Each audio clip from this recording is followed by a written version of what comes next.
மே 29 பாஸ்கா காலம் 6ஆம் வாரம் வியாழக்கிழமை. புனித யோவான் எழுதிய நற்செய்தியிலிருந்து வாசகம். அதிகாரம் 16 வசனங்கள் 16 முதல் 20 வரை. இன்னும் சிறிது காலத்தில் நீங்கள் என்னை காண மாட்டீர்கள், மீண்டும் சிறிது காலத்தில் என்னை காண்பீர்கள் என்றார். அப்போது அவருடைய சீடருள் சிலர், இன்னும் சிறிது காலத்தில் நீங்கள் என்னை காண மாட்டீர்கள், மீண்டும் சிறிது காலத்தில் என்னை காண்பீர்கள் என்றும், நான் தந்தையிடம் செல்கிறேன் என்றும் சொல்வதன் பொருள் என்ன என்று தங்களிடையே பேசிக்கொண்டனர். இந்த சிறிது காலம் என்பது என்ன, அவர் பேசுவது நமக்கு புரியவில்லையே என்றும் பேசிக்கொண்டிருந்தனர்.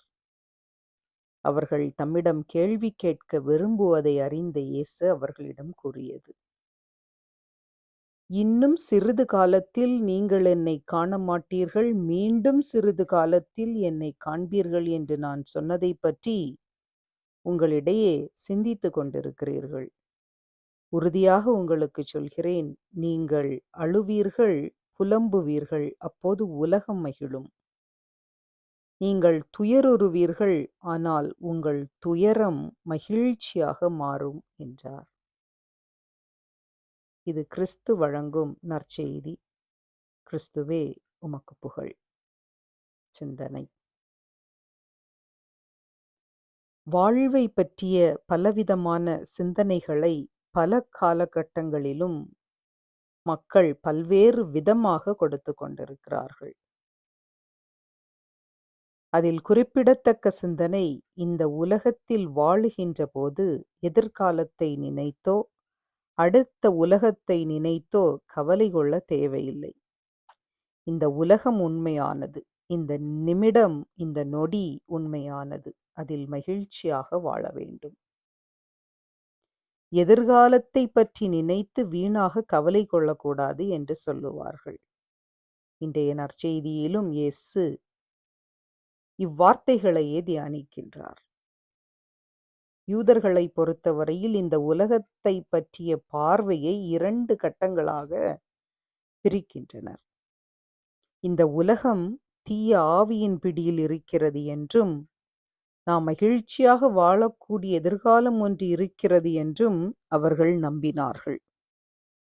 அந்த எதிர்கால வாழ்விற்கான தயாரிப்பு தான் நாம் வாழக்கூடிய இந்த வாழ்வு. எனவே நிகழ்காலத்தில் பாடுகள் துன்பங்கள் இருந்தாலும் அதை பற்றி கவலைப்படாமல், எதிர்காலத்தில் நாம் எதிர்கொள்ள இருக்கின்ற பேரின்பத்தை மனதில் நிறுத்தி வாழ அழைப்பு விடுகின்றது இன்றைய நற்செய்தி வாசகம். இது நிகழ்காலத்தை தவிர்ப்பதற்கான அர்த்தம் கிடையாது. மாறாக நிகழ்கால இன்பத்திலும் துன்பத்திலும் நிலையாக இருந்து, உறுதியாக இருந்து, நம்பிக்கையாக வாழ நமக்கு உதவுகின்றது.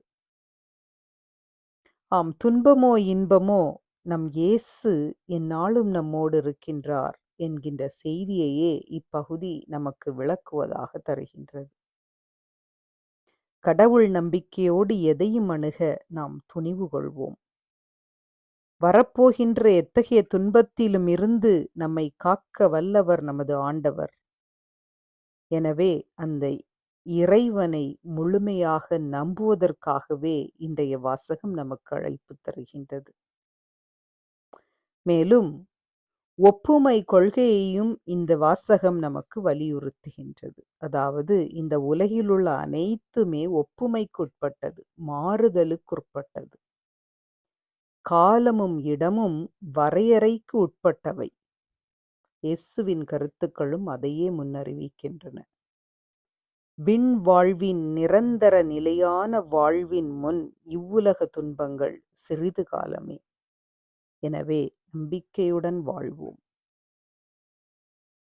நிலை வாழ்வின் தெய்வமே இறைவா, உம்மை போற்றி புகழ்ந்து ஆராதிக்கின்றோம். இவ்வுலகில் நாங்கள் வாழும் சிறிது காலத்தில் உம்முடைய திருவுள்ளத்தை நிறைவேற்றி உம்மை பெருமைப்படுத்த வேண்டிய அருளை எங்கள் ஒவ்வொருவருக்கும் தாருமப்பா. உமக்கே புகழ், உமக்கே மாட்சி, உமக்கே நன்றி. ஆமென்.